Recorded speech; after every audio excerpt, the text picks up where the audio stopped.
A lot of people, especially in Web3 right now, they tend to overcomplicate things. And so Da Vinci has said simplicity is the ultimate form of sophistication, right?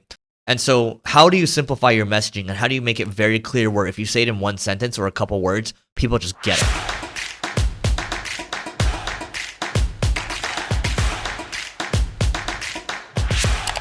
All right, so today we are going to talk about 7 deadly mistakes to avoid when launching your NFT project. Before we do, my name is Eric Su. I'm the creator of the Leveling Up Heroes NFT project. It's a personal growth NFT designed to help level up the world. So let's talk about this real quick. So I'm gonna pull up my screen, and those of you that can see, this is our guide NFT. This is an animated character, and I'm gonna come back to this in a second, but I just want to give you a little context on what we have going on here. So the first mistake I would say that we made was having unclear messaging. So when people would ask me about Leveling Up Heroes, instead of saying it was a personal growth NFT, I would say it's a life gamification NFT loaded with lots of utility, and it's for founders, creators, investors, and there's like this, there's that. There's just a lot of stuff in there, right? So how do you keep it simple and stupid? So KISS, right? Keep it simple and stupid.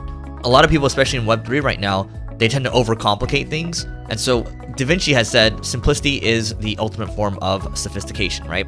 And so how do you simplify your messaging, and how do you make it very clear where if you say it in one sentence or a couple words, people just get it, right? So personal growth is a word that's really well understood. And so I just call it a personal growth NFT. Life gamification is harder to say, and it's harder for people to understand as well. Like, do I think people will understand long term? Yes. You got to get the messaging right first, and you have to really think about what the messaging is. Now, similar to that is thinking about what your offer is.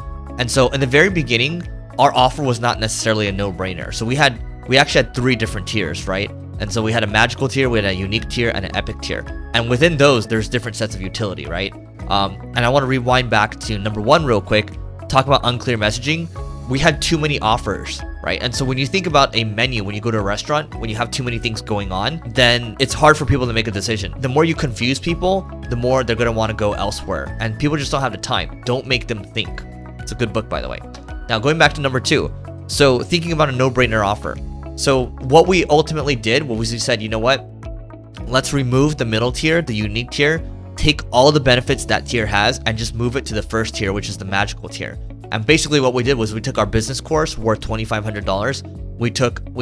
We took our free ticket for our conference. We put that into the first tier, right? And we basically layered on all the benefits from the unique tier into the first one. And so as of this recording, people that are paying, let's say $250 to pick up the NFT, they're basically getting $5,000 in value, in addition to a vibrant community of people that are like-minded, trying to help each other level up. So that's what I call a no-brainer offer. Now, even for our mastermind tier, that's actually the group with other founders and creators, that one is really focused on the mastermind component and live events, dinners and all that, and that comes in at a fairly cheap price versus all the other masterminds in the world. And so when you're starting out, how do you make it so good that people will be stupid not to take you up on that offer? Okay, so that's what it is. Now, number 3 is actually not launching with PFPs. So even though this looks cool, it's an animated character over here, the problem was that everyone looked at this and they thought, oh, this is just the placeholder for a reveal, right? And that's actually a very logical reason. I mean, like, you'll look at this and be like, oh, typically when you buy an NFT, when all the characters look the same, everyone's NFT looks the same, then they're assuming some reveal is going to happen. And what I learned is that even though we had a lot of PFPs set up, that was not the initial priority. It was more focused on the membership pass component. And now we're actually fast tracking our PFPs, our profile pictures, because that's actually a marketable moment. And let me show you what I mean. So let me pull this up real quick. These are some of our other profile pictures over here. So you have the shapeshifter, you have the strategist, the wanderer, and then you have a whole host of other ones, right? And so the clear-headed, and then I think this one's the gambler, or the magician.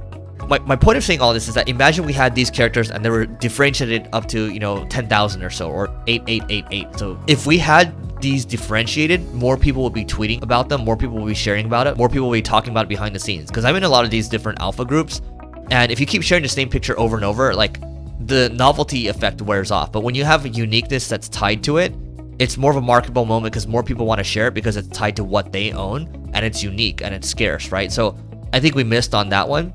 And you got to think about when you're launching a project, what are all the marketable moments that are available, and each and every one is a unique opportunity to let your brand out into the wild.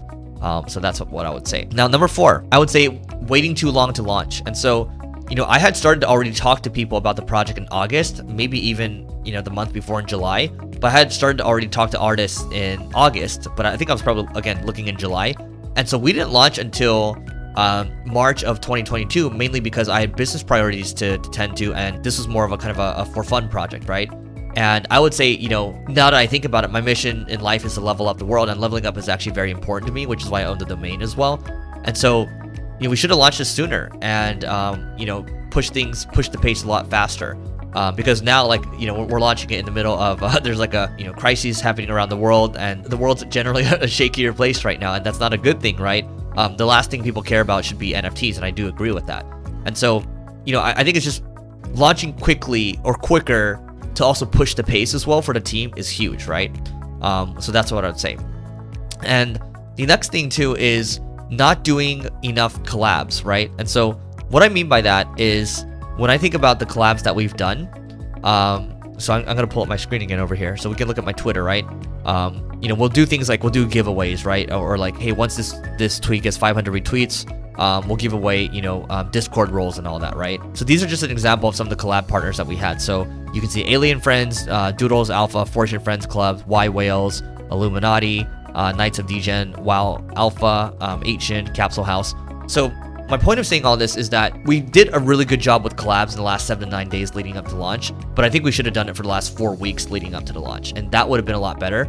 A lot of this stuff is driven by FOMO, a lot of this stuff is driven by hype, and that's just how life is too, right? People want to go to the biggest parties, they want to hang out with the coolest people, and so that's what it is.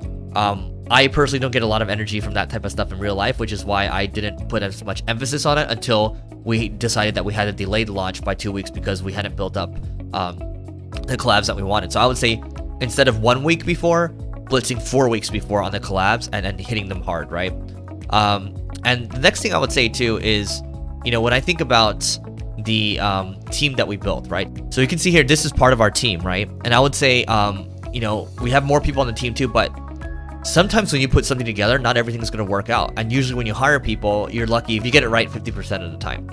And so what I would say is understanding that some people are not necessarily a fit for the team, and that's okay. But also firing very quickly so they can move on to something that they're more excited about and let them just focus on that, right? And not try to take their time away from that. So I would say firing fast, right? Hiring slow, firing fast. And in this case, you got to move very quickly in this world. Also, not doing enough spaces, not doing enough podcasts, not doing enough content in general, whether it's on YouTube or pushing our email list more. I think we could have done more there. And this is coming from a marketer that doesn't really like to push that hard, but I think we could have done more there. So I think maybe doing a spaces every other day, or maybe even doing one daily. Interviews are always helpful too, just to build the audience that way and just to prime them so they can hear your voice and they can understand where you're coming from. And also taking control too, right? Because in some cases trying to rely on somebody else to set these things up for you, you might as well take control yourself and say, hey, I'd like to be interviewed or whatever. And when you do these collabs with people, maybe you can even pitch to them, say, hey, can we do a Twitter Spaces or can we do a Discord AMA, right? But ultimately just putting yourself out there to the world. And I think we did a pretty good job with the blitz at the end, but I think these are just a couple things I would say, if we're to go back in time for leveling up heroes, this is what we'd fix. And we have, future drops coming too, and I highly recommend just following Leveling Up NFT on Twitter, just to learn more about it. Let me know what you think. Let me know if there's any mistakes that you made or any other mistakes you've seen with other projects. Drop it in the comments below. Don't forget to hit the like and the subscribe button if you enjoyed this video, and we'll catch you later.